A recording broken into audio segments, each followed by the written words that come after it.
datang.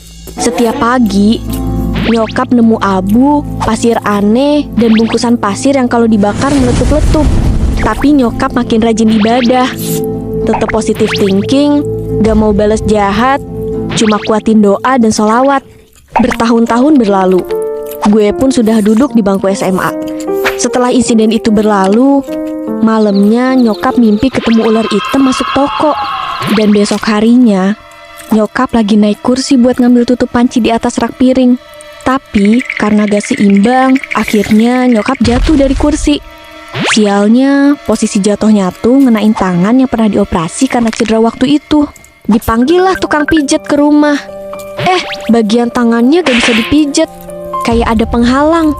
Besoknya langsung dicek ke rumah sakit dan ternyata harus dioperasi lagi. Pas sebelum operasi, nyokap minta tolong ke saudara yang bisa ngeliat hal begituan. Tapi kata saudara karena masih satu darah, jadi nggak bisa dibantu langsung. Cuma disaranin banyakin sholawat dan jangan putus doa. Dan puncaknya, baru-baru ini kakak gue mata batinnya kebuka. Dia ngeliat hal yang nggak masuk akal. Toko mama ditutup sama sosok gede, hitam, matanya menyala. Makanya orang-orang lihat toko itu seolah tutup terus. Di dalam toko juga ada sosok lain, tapi belum teridentifikasi karena suka berubah dan berpindah-pindah. Dan lo tahu siapa dalangnya? Si Endah, manusia iri dengki yang diem-diem ngirimin sesuatu buat ngancurin usaha nyokap. Kata kakak gue, suaminya si Endah bahkan nikah sama sosok ular.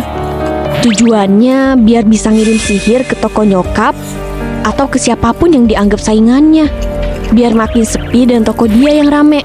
Dan kakak gue ngejelasin kenapa tiap nyokap jatuh, yang sakit tuh tangan yang itu-itu lagi. Karena semua adalah kiriman Endah, biar nyokap sakit berkepanjangan dan gak buka tokonya.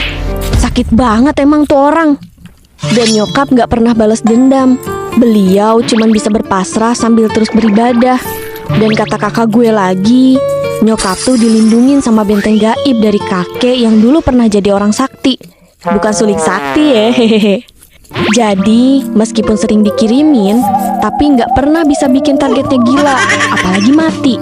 Cuma ya, rasa sakit dan ujiannya berat banget. Setelah bertahun-tahun ngejalanin jalan kotor, si Endah dan suaminya makin gila kuasa. Toko mereka emang makin rame, tapi semua serba aneh. Kata warga, tiap malam toko mereka kayak nggak pernah tutup, tapi bukan manusia yang jaga. Dan makin hari, aura mereka makin gelap. Si Endah makin sakit-sakitan, kulitnya